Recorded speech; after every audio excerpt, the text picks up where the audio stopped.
Una cálida bienvenida, Mireia. Estoy encantada de tenerte aquí y un placer de tenerte en FTEN de Madrid. Muchísimas gracias a vosotros, la verdad que es un auténtico placer estar aquí y tan bien rodeada. Well, we will switch to English now for the actual Sure. content part. I'm very, very excited to have you here to talk a little bit about innovation in Spain. But first, I would actually like to know a little bit more about yourself and your journey with Growly. So you started at age 23 to actually have your own startup. How was that? Tell us a little bit about it. That was a bit unconscious. I think I was working in a bank and I was actually learning quite a lot, but I wanted to do something different. And together with Barrabés, which is one of my shareholders, he's quite well known here in Spain, we decided to launch a P2P lending platform. But when people ask me, how did you do it? What was your thought process? There wasn't a lot of thought put into it. It was more of an unconscious move, which I think you have to do if you're doing a startup. You gotta be a little bit unconscious because there's never a good moment.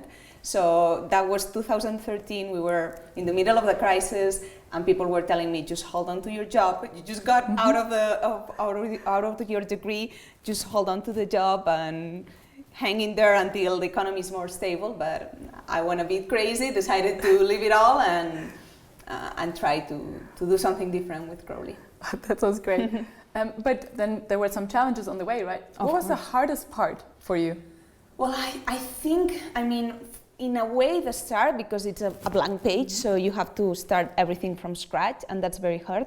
But then it's also true that at the start, at least here in Spain, I find that there are things that help you get through it faster. So it's not that hard to just build a company from scratch, and you get a lot of mentorship. There's a lot of incubators, accelerators. But then there comes a point where you've grown, you need money, you need capital, and then I think there's a bit of a blank space where nobody really helps you. And I think that's where we find that it's harder to grow and become an important company here in Spain. So I would say that the middle part is the hardest one, and we're still on it. But you've been actually quite successful. I heard that you were appointed to the Forbes 30 under 30 list, so congratulations for that. But if you had any advice for entrepreneurs now, that are starting now, what would you say, what kind of advice would you give them? To really think about the project they want to do and really think if they have passion for it. I think it's so hard to start a business, and there's so many ups and downs that you gotta really love what you're doing. And I think that's, for me, that's the most important advice, because at the end, if you don't love what you're doing and you're just doing it to sell the company in a few years and be rich, or if you're just doing it because you want to be the boss and blah, blah, blah, you're going to end up leaving it because it's so hard. So you got to have really passion for your project.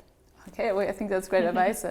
Talking a little bit about maybe also now the fintech industry right now, do you see any really great trends that you see a lot of people now starting on and having ideas with? Well, I think during COVID, especially what I've seen is the quick reaction of the fintechs that were already established to the situation. And I think that shows a lot of potential, the way we've reacted so quickly. As for trends, I guess that during COVID, I think in the short term, what has more possibilities to grow faster, it's payments and lending, basically. But I'm sure a lot of new things will come up. But during the pandemic, I think it's been hard, and new things have been showing up, but I think slower than they could have in another moment. There's less funding, and everything goes a bit slower, in my opinion. So do you think the Spanish ecosystem is tapping into that potential already, or not yet? I think in a way it is. I think the Spanish ecosystem has so many great things that makes entrepreneurs launch their business, and there's so much innovation. Coming here and starting a business is so much cheaper than doing it in other countries, and there's a lot of good things, but at the same time there's a lot of things that stop you, like the fact that here in Spain we still don't have the sandbox finally just signed by the parliament. I think it's going to be soon, but not yet. It's been approved by the ministers, but it's not final, and there's not that much institutional support. I think that's why it's so important that things like F10 come here, because we need that type of ecosystem to evolve even more. So what makes the Spanish ecosystem really unique for you? I think, as I was saying, just the innovation, the passion that we have for the projects in general, and the whole, I guess the whole ecosystem is quite positive, and there's so much creativity, I think. But we also lack a lot of things that you can find maybe in the States or England. Such as, do you have any examples? Yeah, such as as I was saying, the institutional help you get. For example, governments in the UK, the government in the UK is helping crowdlending platforms, was helping them like 10 years ago already by giving them money so that they could give money to SMEs in England.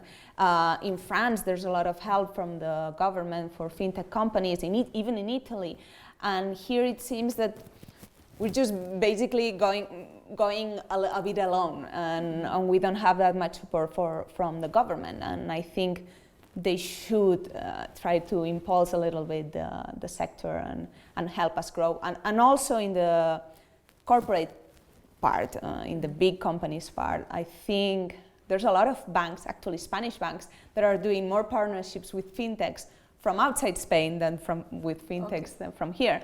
And I do feel that type of connection, and it's so important, and it would really change the Spanish landscape. Why do you think that is? Why would they connect more to startups from outside Spain than from Spanish startups? I do guess that a lot has to do with the fact that, for starters, American and UK startups started before we did. For example, in the crowdlending sector, which is where I am, fintech funding circle started in 2010, and we went a bit later. But also they have a lot of funding which we don't have. If you see a lot of Spanish fintechs, big Spanish fintechs, it comes to a point where they have to go outside Spain to get the money they need to keep growing. Whereas that doesn't happen if you're an American startup. You can get your money from your VCs. You don't have to go abroad.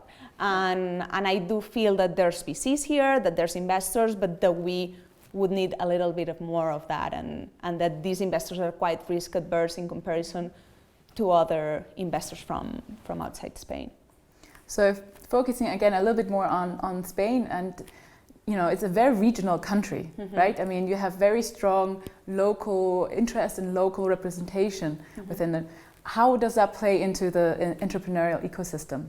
Well, I think it's rich, it's very good for everybody to have different ecosystems even in the same country. And I believe that I actually heard that Madrid and Barcelona, that in Spain there's the Madrid and Barcelona hub, especially in the startup ecosystem, and that doesn't happen in a lot of countries. You have the UK and you have London. Yeah. And that's sort of the center of the startups. And here we have two, and that's very enriching, I think, for the whole country. And I believe that the differences make us better. So I think it's only good for us. Coming back to some of the regional differences in Spain, I have one controversial question for you. So if you had to pick one of our cities, Bilbao, Valencia, Barcelona or Madrid, which one would you choose? Well, I'm from Barcelona, and I've grown since I was like 7 in Madrid, so it's a very hard pick for me. I guess in a way Barcelona, I think, has a great ecosystem and has a lot of startups and a lot of potential, has also the beach, which is amazing, and we're not getting here in Madrid anytime soon. But it is also true that for fintech, I do feel that there's maybe more, the financial sector is more here, even though that there's a lot of potential in Barcelona and there's a lot of companies there, but I do feel that the bigger stuff maybe sometimes happens here. So maybe I would stick in Madrid for more the job side, maybe in Barcelona for the more nostalgic side, and I think both are amazing cities to start your own business, and I couldn't easily pick one. Again, something I have to completely agree. I mean, that's why also at F10 we've chosen to be represented both in Madrid and in Barcelona. So I think both cities have a lot of things to offer for sure. But coming a little bit to F10, what do you think of F10 and what kind of potential do you see for it for Spain? Well, I'm so happy that you guys decided to come to Spain. I think it's a huge thing for the ecosystem, and already just the fact that there's the news that you're coming, I think it's a huge boost and it's amazing. But I'm also sure that what you will bring to the fintech sector will be so amazing for all of us, and that all these connections that I was talking with big corporates and government,